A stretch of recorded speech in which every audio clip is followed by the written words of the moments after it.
देखो, आज के वीडियो में हम लोग घनमूल से रिलेटेड एक चैप्टर है 3b। इसके पहले वाले चैप्टर 3a में हमने पढ़ा कि किसी संख्या का घन क्या होता है, किसी संख्या का घन क्या होता है, और भी इसके पहले हम लोगों ने पढ़ लिया किसी संख्या का घनमूल कैसे निकाला जाता है, और हमने बहुत सारी संख्याओं का घनमूल निकाला भी। इस एक्सरसाइज में उसी से रिलेटेड कुछ चीजें दे रखी गई हैं, जिसमें पहला एक क्वेश्चन है 8 तथा -8 के घनमूलों में कौन बड़ा है।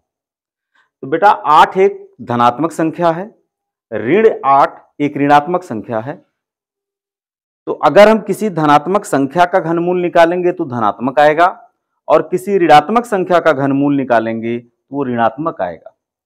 चूंकि धनात्मक संख्या हमेशा ऋणात्मक संख्या से बड़ी होती है, इसलिए 8 का घनमूल सदैव ऋण 8 के घनमूल से बड़ा होगा। खैर, ये तो हो गया उरली बात। चलो हम लोग इसको देखते हैं, इसके हल को कैसे करेंगे। 8 का अगर घनमूल निकालना है तो हमें क्या लिखना पड़ेगा। 8 के घनमूल के लिए 8 का घनमूल कैसे निकाला जाता था ये बताया था हमने। इस 8 को क्या करना है, इस तरह के चिन्ह में रखना है और इस कोने में 3 लिख देना है। ये 3 बताता है कि इस 8 का घनमूल निकालना है। अब 8 को हमें अभाज्य गुणनखंड के रूप में अगर लिखना है, इसको लिखेंगे 2 गुणे 2 गुणे 2। अगर यहां 3 है तो 3 का समूह बनाएंगे। तो देखो प्रत्येक 2 का एक ही 2 आया, जो 3 बार आया, तो एक 2 का एक त्रिक बन गया, समूह बन गया, इसलिए इसका घनमूल हो गया 2। लेकिन अगर वहीं मैं 8 -8 का घनमूल निकालूं तो -8 का घनमूल क्या होगा, तो वह लिखा जाएगा क्यूब रूट ऑफ -8। और बच्चों क्यूब रूट ऑफ -8 को लिखा जा सकता है -2 गुणे -2 गुणे -2, क्योंकि ऋण का गुणा अगर विषम बार होता है तो ऋण ही देता है। तो एक ऋण है और 8 को 3 बार 2 के गुणनखंड में लिख सकते हो, तो प्रत्येक ऋण को 2 के साथ आप अटैच कर दीजिए, तो हो गया ऋण 2 गुणे ऋण 2 गुणे ऋण 2। अब यहां ऋण 2 का त्रिक बन गया कि नहीं बन गया। अगर ऋण 2 का त्रिक बन रहा है तो इसका घनमूल क्या होगा, ऋण 2। तो बेटा इसका घनमूल आया धन 2 और इसका घनमूल आया ऋण 2, तो कौन बड़ा है बताओ। 2 बड़ा है कि नहीं बड़ा है। यहां 2 जो है -2 से बड़ा है, इसका मतलब 8 का घनमूल क्या होगा, बड़ा होगा। अतः 8 का घनमूल -8 के घनमूल से बड़ा होगा। -8 के घनमूल से बड़ा होगा। ये आपका पूरा आंसर है। अगला क्वेश्चन लिखता है 32 को किस लघुत्तम पूर्ण संख्या से गुणा कर दें कि लघुत्तम पूर्ण घन हो जाए। तो पूर्ण घन होने के लिए प्रत्येक संख्या का त्रिक होना जरूरी है। तो सबसे पहले हम लोग 32 का क्या करेंगे, गुणनखंड करेंगे। 32 का क्या करेंगे, गुणनखंड करेंगे। तो 32 का गुणनखंड आपने कई बार कर लिया है, तो आप अगर इसका गुणनखंड करोगे तो ये होगा 2 गुणे 2 गुणे 2 गुणे 2 गुणे 2। 2 दूना 4 दूना 8 दूना 16 दूना 32 हो गया। अब 2 का समूह बनाओ। 2 का 3 3 का समूह बनाओ। एक समूह ये बना। क्या इस 2 का समूह बन रहा 3 का, नहीं। इस 2 का समूह नहीं बन रहा, 3 बार नहीं आया है। कितनी बार आया, 2 ही बार आया। तो 3 बार लाने के लिए हमें एक बार 2 का गुणा करना पड़ेगा। तो लिखोगे चूंकि 1 2 का त्रिक नहीं है। त्रिक माने 3 का समूह नहीं है। अतः त्रिक बनाने के लिए हमको क्या करना पड़ेगा, त्रिक बनाने के लिए किसका गुणा करना पड़ेगा, 2 का गुणा करना होगा। तो वह कौन सी संख्या है जिसका हमको गुणा करना पड़ा, तो वह संख्या है 2। अगर मैं 32 में 2 का गुणा कर दूं तो यह पूर्ण घन हो जाएगा, क्योंकि इस 32 को क्या करोगे, क्या बार लिखोगे, 5 बार। 5 बार इसे लिखे और एक बार 2 आपने बगल में लाया, तो देखो 3 बार ये आ गया, 3 बार ये आ गया। बताओ त्रिक बन गया। इसका मतलब 32 गुणे 2 अर्थात 64। 32 गुणे 2 बराबर 64 एक पूर्ण घन संख्या हो जाएगा। तो हमें किससे गुणा करना पड़ा? हमारा जवाब था यहीं तक कि किससे गुणा करना पड़ेगा? 32 को किस लघुत्तम पूर्ण संख्या से गुणा करना पड़ेगा? लघुत्तम माने छोटा से छोटा पूर्ण घन संख्या से गुणा कर पूर्ण संख्या से गुणा करना होगा कि लघुत्तम क्या हो जाए? कि लघुत्तम पूर्ण घन हो जाए। मानो ये जो संख्या हो जाए छोटा से छोटा पूर्ण संख्या हो जाए। तो 32 में किससे गुणा करना पड़ा? 2 से। अच्छा, भाग देने की बात करता तो क्या करते? जिसका समूह नहीं बना उसको बाहर कर देते, हम 4 से भाग दे देते, क्योंकि 2 का 2 बार आया है, वो त्रिक नहीं बन रहा है। तो इस 2 को जो 2 बार आया है उसको हटाएंगे तो 2 गुणे 2 मतलब 4, 4 से हम भाग दे देते। तो भाग देने को तो कह नहीं रहा, क्वेश्चन में कह रहा किस लघुत्तम संख्या से गुणा कर दिया जाए जिससे संख्या पूर्ण घन हो जाए। हमने किस संख्या से गुणा किया? 2। उसका हुआ करेक्ट आंसर। देखो क्वेश्चन नंबर 3 में लिखा हुआ है कि निम्नांकित में से कौन सी संख्याएं पूर्ण घन है। यहां कुल 8 पार्ट दे रखे हैं, हमें यह बताना है कि कौन सा संख्या पूर्ण घन है। तो पूर्ण घन होने के लिए प्रत्येक संख्या का हम क्या निकालेंगे? अभाज्य गुणनखंड। और जिसमें आए प्रत्येक अभाज्य गुणनखंड का अगर त्रिक बन जाता है तो वह संख्या पूर्ण घन हो जाएगा, नहीं तो पूर्ण घन नहीं होगा। तो सबसे पहले हम लोग 432 को क्या करते हैं? तोड़ते हैं। पहला है 432, तो 432 को तोड़ेंगे तो कितना होगा? 2 दूना 4, 2 एकाम 2, 2 छके 12, फिर 2 एकाम 2 0, 2 अठे 16, फिर 2 पच्चे 10, 2 चौक 8, फिर 2 दूना 4, 2 सते 14, फिर 3 नवा 27, 3 त्रिका 9, 3 एकाम 3। इसका गुणनखंड क्या हुआ बेटा? अभाज्य गुणनखंड क्या हुआ? 2 गुणे 2 गुणे 2 गुणे 2, 4 बार 2 आया है, 1 2 3 4, और 3 बार आया है 3। तो आपने यह देखा कि इस 3 का तो त्रिक बन गया और 2 का त्रिक बन गया, लेकिन 1 2 अकेला बच गया, जो यह बताता है यह संख्या पूर्ण घन नहीं है। यह संख्या पूर्ण घन नहीं है, जो ये इंडिकेट करता है कि यह संख्या पूर्ण घन नहीं है।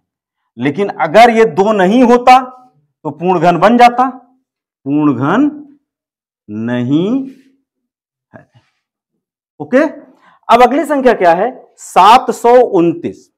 अगर आप लोग 729 का खंड करो तो 729 का खंड करोगे तो 3 से कटेगा, 3 दूना 6, 3 चौक 12, 3 त्रिका 9, फिर 3 से कटेगा, 3 अठे 24, 3 एकाम 3, फिर 3 से कटेगा, 3 दूना 6, 3 सत्ते 21, फिर 3 से कटेगा, 3 नवा 27, फिर कटेगा 3 से, 3 त्रिका 9, फिर 3 से कटेगा, 3 एकाम 3। तो 3 कितनी बार आया? इसमें 6 बार आया। 1 2 3 4 5 6, 3 का त्रिक बन गया, तो लिखोगे यह संख्या एक पूर्ण घन संख्या है। यह संख्या क्या है? एक पूर्ण घन संख्या है। क्यों? क्योंकि प्रत्येक का त्रिक बन गया। इसी तरह से तीसरा पार्ट में दिया है 13,824। तो आइए 13,824 का हम लोग खंड करते हैं। तो कैसे करेंगे? 2 से काटेंगे, 2 छके 12, 2 छके 12, 1 8, 2 नवा 18, 2 एकाम 2, 2 दूना 4, फिर 2 से कटेगा, 2 तिया 6, 2 चौक 8, 2 पच्चे 10, 2 छक्के 12, फिर 2 से कटेगा, 2 एकाम 2, 2 सत्ते 14, 2 दूना 4, 2 अठे 16, फिर 2 से कटेगा, 2 अठे 16, और 2 छक्के 12, 2 चौके 8, फिर 2 से कटेगा, 2 चौक 8, 2 तिया 6, 2 दूना 4, फिर 2 से कटेगा, 2 दूनी 4, 2 एकाम 2, 2 छक्के 12। और 216 को देखो यहां काटे हो, काटे को नहीं काटे हो, देखो यहां काटे को नहीं काटे हो 216 को। ये क्या बार गया है? 3 बार 2, 3 बार 3। तो इसका हम खंड कैसे लिखेंगे? देखो 1 3 1, 2 का एक समूह बना, फिर 2 का एक समूह बना, और फिर जब इस 216 को काटना शुरू किए हो तो यहां से हम लेंगे 2 का एक समूह बना। तो 2 के कुल कितने समूह बन गए?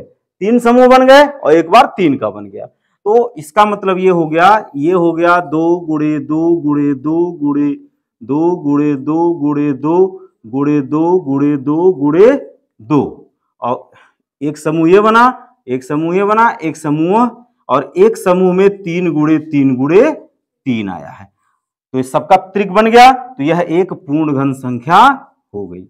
यह एक पूर्ण घन संख्या है। अब इसी तरह से अगला दिया हुआ है 42,875। अगला संख्या क्या है? 42,875। तो 42,875 का जब खंड करेंगे तो क्या होगा? यह संख्या पहले देखो 2 से तो कटेगी नहीं, 3 से चेक किया जा सकता है। 4 2 6 8 14, 14 7 21 5 26, 3 से भी नहीं कटेगा, क्योंकि अगर प्रत्येक अंकों का सम 3 से कट जाता तो यह संख्या 3 से कट जाती। अब यह संख्या 5 से कटेगा, तो 5 से काटो, 5 वट्ठे 40, 2 और 8, 5 पचे 25, 3 और 7, 5 सते 35, 2 और 5, 5 पचे 25, ये कट गया। फिर 5 से काटो, 5 एकाएम 5, कितना आया? 3 5, 5 सते 35, फिर 5 एकाएम 5, 5 पचे 25, फिर 5 से काटो, 5 तियां 15 और 2 1, 5 चौक 20, 1 5, 5 तियां 15। अब आने वाली संख्या क्या है? 3 से कटेगा, 4 3 7 3 10, 10 3 से कटता नहीं है, इसलिए संख्या 3 से नहीं कटेगा। किससे कटेगा? 7 से कटेगा। 7 चौक 28, 7 चौक 28 और 6 34, 6 और 3 63, 6 इसमें बचा और 3 ये 63, 7 9 63, फिर ये 7 से कटेगा, 7 7 49, फिर ये 7 से कटेगा। तो ये संख्या क्या हो गई? इसको किसके बराबर लिखा जा सकता है? 5 गुणे 5 गुणे 5 गुणे 7 गुणे 7 गुणे 7। प्रत्येक संख्या का त्रिक बन जाने के कारण यह एक पूर्ण संख्या है, पूर्ण घन संख्या है। अब अगला है 4608। 4608 को चलो कट करते हैं। 4608 किससे कटने वाला है? 2 से। 2 दूनी 4, 2 तियां 6, 2 सुनाए सुन, 2 चौक 8। फिर किससे कटेगा? 2 से। 2 एकाएम 2, 2 एकाएम 2, 2 पच्चे 10, 2 दूनी 4। फिर किससे कटेगा? 2 से। तो 2 पंजे 10 और 2 सते 14, 1 2, 2 छक्के 12। फिर 2 से कटेगा।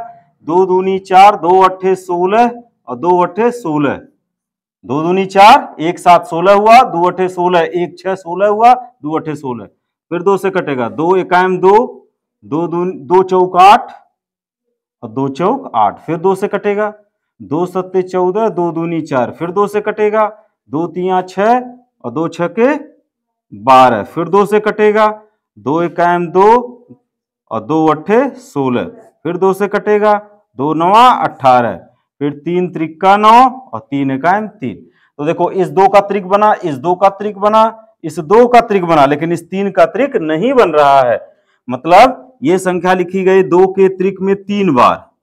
एक बार ये बना है, फिर 2 के त्रिक में 3 बार लिखी गई ना, और फिर 2 के संख्या में 3 बार आया, और फिर आया 3 गुणे 3। इसका त्रिक नहीं बना तो पूर्ण घन संख्या नहीं है। अगर इस एक 3 और आ जाता तो यह संख्या पूर्ण घन हो जाता। पूर्ण घन संख्या नहीं है। अब अगली संख्या है 1125। तो 1125 को हम काटें। 1125 देखो पहले 3 से कटेगा। 1 1 2 4, 1 1 2 2 4 और 4 5 9, 9 आया। तो 9 3 से कटने वाली संख्या है, तो 3 से काट दो। 3 त्रिका 9, 2 और 2 22, 3 सते 21, 1 और 5 15, 3 पचे 15। फिर देखो 3 से कट जाएगा। 3 एकाएम 3, 3 दूना 6, 3 पचे 15। अभी किससे कटेगा? 5 से। 5 से 25 बार में जाएगा, फिर 5 से 5 बार में जाएगा, फिर 5 से 1 बार में जाएगा। ये हो गया क्या? 3 गुणे 3 गुणे 5 गुणे 5 गुणे 5। इस 5 का तो त्रिक बना, मगर 3 का त्रिक नहीं बना, तो यह भी पूर्ण घन संख्या नहीं है। पूर्ण घन संख्या नहीं है। ठीक है। अब सेवंथ है 10976। इस संख्या को चेक करने के लिए इसका भी पूर्ण अभाज्य गुणनखंड खोजेंगे। तो अभाज्य गुणनखंड करने के लिए सबसे पहले संख्या 2 से कटेगी, क्योंकि ये 6 2 से कट जाएगी। 2 पचे 2 चौक 8, 2 अठे 16 और 2 अठे 16। फिर 2 से काटो, 2 दूनी 4, 2 सते 14, 2 चौक 8, 2 चौक 8। फिर 2 से काटो, 2 एकाम 2, 2 तिया 6, 2 सते 14 और 2 दूनी 4। फिर 2 से काटो, 2 6 के 12 और 2 अठे 16, 2 6 के 12। फिर 2 तिया 6, 2 चौक 8, 2 तिया 6। फिर 7 से कटेगा, 7 चौक 28 और 7 नवा 63। फिर 7 से कटेगा, 7 सते 49, 7 एकाम 7। तो 2 कै बार आया? 1 2 3 4 5। 2 कै बार आया? 5 बार। 2 आ गया 5 बार और 7 कै बार आ गया? 3 बार। तो 7 का तो त्रिक बना, 2 का एक त्रिक बना, लेकिन इस 2 का त्रिक नहीं बना। तो यह एक पूर्ण घन संख्या नहीं है। पूर्ण घन संख्या नहीं है। अगला क्या है? 58 32। 58 32 को हम लोग चेक करते हैं। इससे काटेंगे 2 से, 2 दूनी 4, 2 नवा 18, 2 एकाम 2, 2 6 के 12। फिर 2 से कटेगा, 2 एकाम 2, 2 चौक 8, 1 और 1 10, 2 पंजे 11, 2 पच्चे 10, 1 और 8, 1 और 6, 2 अठे 16। फिर 2 से कटा, 2 सते 14, 2 दूनी 4, 2 नवा 18। अब ये 3 से कटेगा, 3 दूना 6, 3 चौक 12, 3 त्रिका 9, 3 वठे 24, 3 एकाम 3, 3 दूना 6, 3 सते 21, 3 नवा 27, 3 त्रिका 9, 3 एकाम 3। इस 3 का समूह बना, इस 3 का, इस 2 का, सबका त्रिक बन गया। तो यह एक पूर्ण घन संख्या हो गई। चूंकि ये हो गया 2 गुणे 2 गुणे 2 गुणे 3 गुणे 3 गुणे 3 गुणे 3 गुणे 3 गुणे 3, ये बना। तो यह एक पूर्ण घन संख्या है। पूर्ण घन संख्या है। ठीक है। तो यह हो गया क्वेश्चन नंबर 3। मिटा